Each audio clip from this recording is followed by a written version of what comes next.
Praise lord. దేవుని స్తోత్రం. క్రీస్తు దేవుని బిడ్డలారా, ప్రభువున మీ అందరికీ హృదయపూర్వక వందనాలు తెలియజేస్తున్నాను.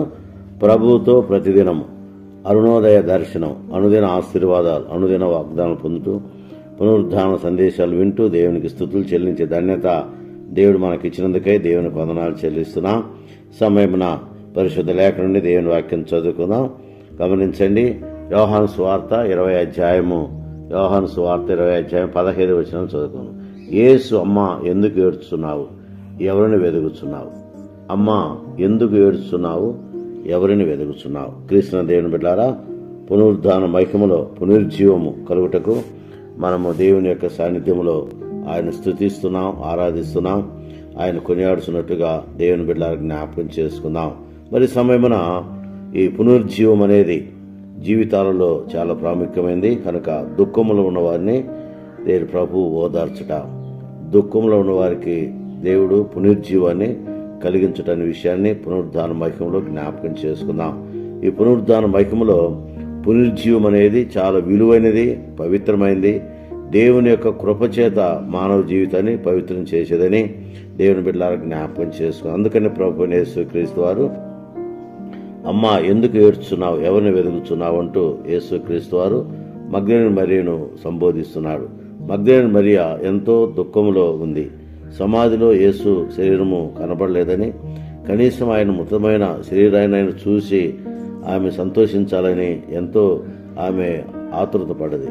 అయితే దొరికితే చాలు ఆదరణ పొందాలనుకుంది, కానీ అదృశ్యము అయినట్టుగా చూస్తున్నాం. తన మంచి దినాలలో ఎక్కడికి వెళ్తే ప్రభు అక్కడ ఆమె వెంబడించేది. అంతమాత్రం కాదు, ఎంతో తృప్తిగా యేసయ్య సేవలో ఆమె ముందుకు సాగింది, సువార్థికురాలుగా పనిచేసింది.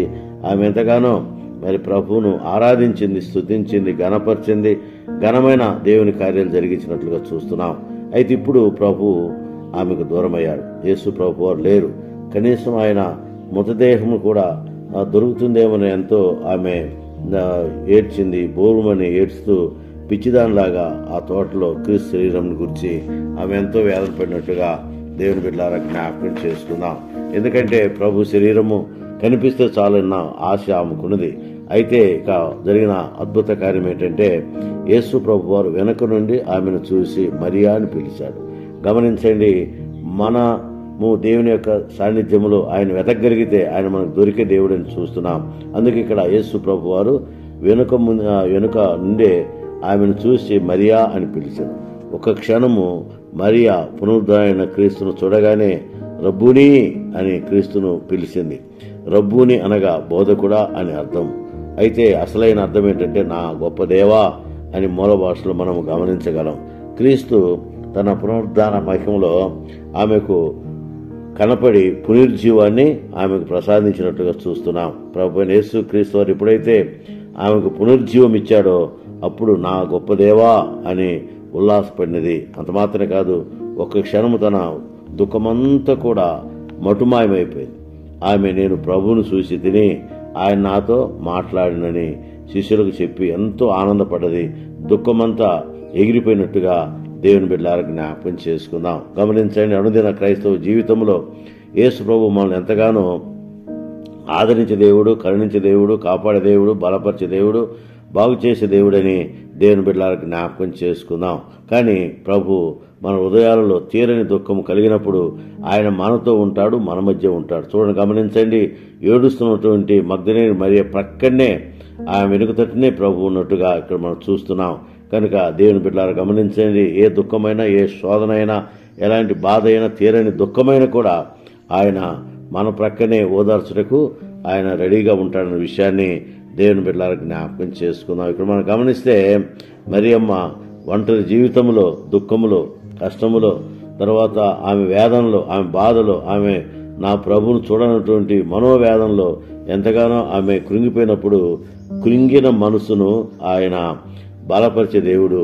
అంత మాత్రమే కాదు, పునరుద్ధాన మహిమలో పునరుజ్జీవము అనుగ్రహించటకే మరి ప్రభు తన యొక్క కృప అనుగ్రహించినట్లుగా దేవుని బిడ్డలారా జ్ఞాపకం చేసుకుందాం. ఇక్కడ మనం గమనిస్తే మరియ జీవితంలో నిజముగా ఎంతో మరి దుఃఖము, వేదన, చింత, బాధ ఉన్నది. అదంతా కూడా మర్చిపోయి ప్రభువును చూడగానే హృదయంలో ఆనందం కలిగింది. హృదయానందముతో ప్రభువును ఆమె గుర్తించి ఆనందించినట్టుగా చూస్తున్నాం. నిజమే దేవుని బిడ్డలారా, గమనించండి, మానవుని దుఃఖం హృదయంలో ఒక పుండులాగా మారి దానిలో నుండి జీవం కారిపోతున్నట్టు కనిపిస్తుంది. అందుకే దుఃఖాన్ని తొలగించుటకు, హృదయంలో తిరిగి ఉత్సాహాన్ని కలిగించుటకు ప్రభువైన యేసుక్రీస్తు వారు ఈ పునరుజ్జీవాన్ని మానవునికి బిడ్డలందరికీ అందిస్తున్నట్లుగా దేవుని బిడ్డలకు జ్ఞాపకం చేసుకుందాం. ఈ పునరుజ్జీవం అనేది ఒక ఆశీర్వాదకరమైనటువంటి శ్రేష్టమైన ధన్యతని దేవుని బిడ్డలకు జ్ఞాపకం చేసుకుందాం. ప్రభు యొక్క పునరుజ్జీవాన్ని విడుదల చేసి అందరినీ ఆయన ఓదార్చుటకు, బలపరచుటకు, బలమైన సాధనముగా ఒక్కొక్కరిని వాడబోటకు ఆయన తన కృప అనుగ్రహిస్తున్నట్లుగా దేవుని బిడ్డలకు గమనించండి. అందుకనే దేవుని గమనించండి, యేసుక్రీస్తు మన దుఃఖములో మనతో ఉంటాడు. మొదటి విషయం గమనించండి, ప్రభు అయిన యేసుక్రీస్తు వారు మన దుఃఖంలో ఉన్నప్పుడు, మన వేదనలో ఉన్నప్పుడు, మన బాధలో ఉన్నప్పుడు ఆయన మనతో కూడా ఉంటాడనేది చాలా ప్రాముఖ్యమైన విషయం. తర్వాత రెండవ ప్రాముఖ్యమైన గమనిస్తే, మన దుఃఖంలో ప్రభు మరియును పిలిచినట్టే మనం పిలుస్తాడు.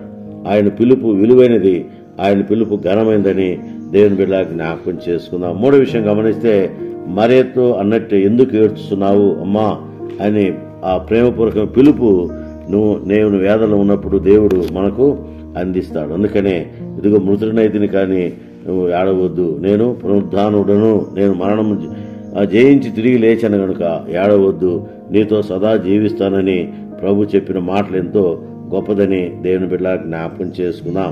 కనుక దేవుని బిడ్డలారా, సమయమున ప్రభు యేసుక్రీస్తు వారు మనందరినీ ఆయన ఓదార్చే దేవుడు. అందుకనే దుఃఖంలో వారికి పునరుద్ధాన మహిమలో పునరుజ్జీవమిచ్చి ఓదార్చే దేవుడిని జ్ఞాపకం చేసుకుని ఆయన సన్నిధి ముందుకు సాగినట్లు పరిశుద్ధాత్మ దేవుడు